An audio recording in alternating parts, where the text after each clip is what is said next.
Hi guys, welcome to Good, Bad, and Deadly. This is the official Gbd YouTube channel. This is our first episode, if it actually is an episode. This could be a beta, we're not sure yet. So, right now we're here to talk about PlayStation 4 versus the Xbox One. Both of the consoles that are going to be released later on this year. Tentative scheduled for November this fall. We've had a look at the boxes already. We've had a look at the controllers and the camera, as well as the policies from both companies. So we're going to go down the list and just try to figure out the differences and from there weigh the pros and cons. So he is apparently PS4 and I am Xbox One. So the battle begins. So first we're going to talk about, well, we can't talk much about hardware because they're both pretty much the same. They're very similar to each other. Sony still might have something up their sleeve because they do have custom stuff in there.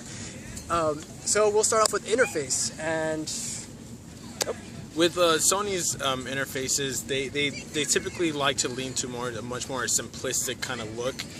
Definitely much more different than the Xbox's windowed kind of sections. Theirs is much more of a streamlined kind of menu. So we've seen that with the PS4 already, that the actual PSN network is actually a lot more of a kind of social page.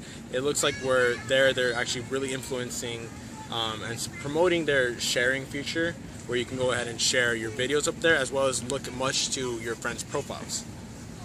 Okay, for the Xbox, if you have the Xbox 360, you already know what the new Xbox One interface looks like. It is slightly more tweaked to look a little more like Facebook, but honestly it's pretty much the same, just like a Windows 8 kind of thing, just scrolling by. So, there's that. Yeah, with a different color scheme, of course, both consoles are pretty much leaning much more to a much more focused look onto what it is, what kind of features you're trying to look for, whether it be games, music, movies, TV, or just looking at your friends' profiles. Whether or not these features are actually going to come in handy with these brand new interfaces have yet to be seen. We have not actually got our hands on look yet, but they pretty much look just kind of cleaned up versions from their previous counterparts. So winner for interface. So what do you vote? I'm honestly probably going to say that it's something of a draw. I'm leaning much more to Xbox's interface. As far as the look goes, it seems like everything is much more laid out. It's much more of a kind of laid out grid kind of feature, where as long as with the Kinect, it's much more easier to navigate through. What about you? Yeah, I agree. Xbox had a better interface from day one. The PS3 had an interesting one, but it was too cluttered, it was too spaced out. So right now they're trying something new, so we still haven't seen enough about it. I guess we'll have to get it in our hands eventually. Hopefully there's some updates, there's new stuff, because I think Xbox One could actually try a little harder instead of just rehashing this thing, just slightly polish. But I still have to go for Xbox One with interfaces. So I guess now we move on to controllers. The controllers. Okay, well let's start with just basic. Let's just start with, first of all, the look. We both know that Sony has their patented controllers, the DualShock. It's been around since the beginning of their console lineup with the PS1 and the DualShock one, versus the Xbox controllers and their overall look. Just a weird basic controller. Slightly better things. Just the grip is a little harder. It pretty much looks like a 360 controller. Yeah. Just, again, polished up, make it a little bit slimmer, because it was quite fat, but that's been happening since Xbox One. 360 to this, just got slimmer and slimmer. Yeah, I think that the overall Xbox controller look is definitely unique. It's much more to me at least, is much more of a kind of boomerang shape, where it's much more curved, much more of a curved kind of controller, I guess, to kind of fit into bigger hands a lot easier. Yeah. We know that most people are very, very comfortable with the Xbox 360 controller. That actually sold a lot of consoles on that alone, was that people were very comfortable with the controller. The DualShock 3 was a very small controller, much more angled and just kind of fit to really promote the buttons. But the PS4 controller, a much more different kind of feel and look to it. It's bigger. It's bigger. We know it's bigger. We know the two jutting out parts are longer, and it's just tweaked for overall precision. I agree. And these controllers, again, with Xbox not really changing much. But then again, if you have something perfect, why would you really change? But in this case, for Xbox winners, for controller winners, I have to actually go for PlayStation. I think PlayStation's new controller is really nice, and I'll actually want to use it. It seems my vote is definitely going to PS4 controller. it seems like they learned from their mistakes with the previous console and that controller, and how it kind of definitely lacked to the Xbox 360. Not to mention very simple things that most gamers appreciate. The battery. It has a rechargeable battery. It's always had a rechargeable battery since the PS3. Xbox continues to use batteries. We do not know why. Yes. Definitely are going to be charging an upfeed just to get a rechargeable battery. So PS4 controller wins for sure. That's true. That's something they didn't say, that it already comes with rechargeable batteries, while Xbox would still live in the past. Yes, still competing with those batteries. So next. Next, we're going to move on to the peripherals that they're actually coming with the consoles.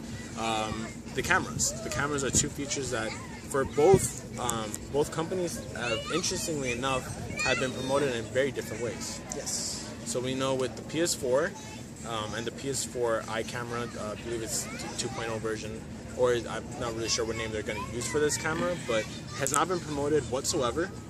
Has been pretty much not even mentioned, other than the fact that images have popped up and surfaced showing that there will be a camera sold separately. Yes. So that's one thing where I know Xbox is really pushing, is the Kinect. We all saw that beta in 360 days, which honestly shouldn't have come out. And if it did come out, it should have been a really low price. It even started with a very high price, and then they lowered it down because nobody wanted it. It was a beta. That thing, it's nothing. It shouldn't even been sold. It should have been given to the public. They should have just worked off of this and actually finished it, which this actually looks like a finished Kinect, which is what I'm excited about. We all seen the PlayStation, I think it started with PlayStation 2, they had the toy, the iToy, and I guess they worked off of that. Honestly, this new iToy doesn't look any different, at least to me. Yeah, the overall shape of this brand new camera, it actually represents it's rectangular, it's definitely a lot bigger than the original iToy. What is yet to be seen is actually if this camera is actually going to become any use with these games. We know with the Kinect there's a multitude of features that you can do with it, from voice command to body recognition to voice recognition. Action. Okay, so to pretty much just summarize what we were talking about with the cameras, we know the PS4 camera has not really been promoted very much yet. We don't know all the features.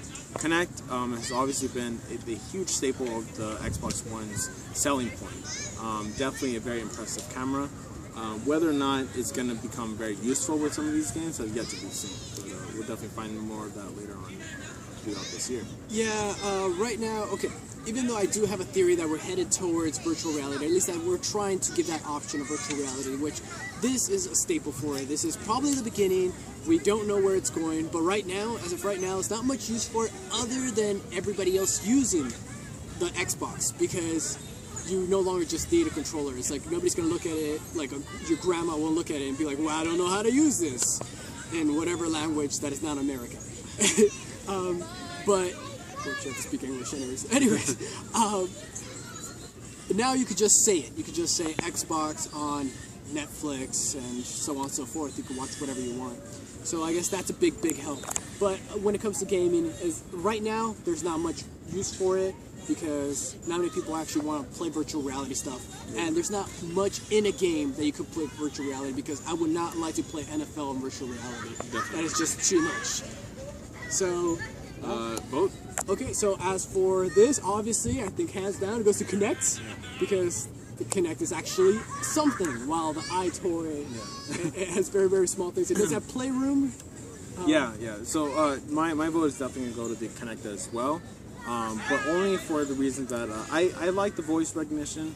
I do like the fact that you can just say Xbox on. It's definitely much more of a Jarvis kind of feel to me, something that I've always kind of definitely expressed interest in.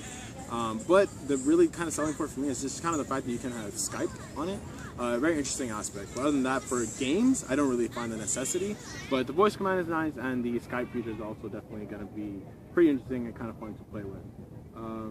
So let's move on to our vote for the console. Overall thought. With your overall thoughts, yeah. With at least maybe like 3 to 4 points. Sure, yeah. So I'll say that definitely I have my PS4 pre-ordered already. My selling points are definitely just one being that Sony has never really disappointed me before. It seems like they kind of learned from their mistakes, and this console, as you know, is a gamer's console. That's literally how they expressed it. It's a game developer's console, and it's a gamer console. They didn't focus too much on aspects like media and entertainment, all those are featured on the PS4. Their focus was on the game, and at the end of the day, GBD, Good, Bad, Deadly, what we stand for, is about the game. So definitely gonna be picking up my PS4 on November 15th, as well with the camera. Although I don't really know if the investment's gonna be right, I do want the full PS4 experience, so I will be picking up the PS4 and the camera this November. As for the Xbox One, it's a tough battle. The thing is that this is the future of gaming. There's still a lot of things we need to open up. Yes, we haven't really touched much on games. I think that was a bad thing with reps of Microsoft. They started off with just entertainment, which gave them a bad rep. But this just has so many options, and the options just keep getting better as time progresses.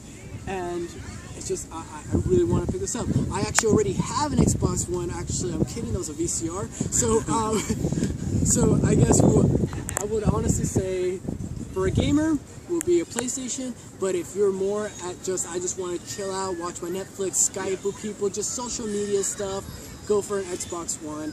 I would honestly say Xbox One, because I would say that's the future of gaming. That's where we're headed. It's heading forward. We're going to integrate everything, and Xbox One. Alright, guys, definitely thank you for watching. Feel free to leave us your feedback, and we'll definitely try to do a part 2 of this or another video coming up pretty soon. Subscribe.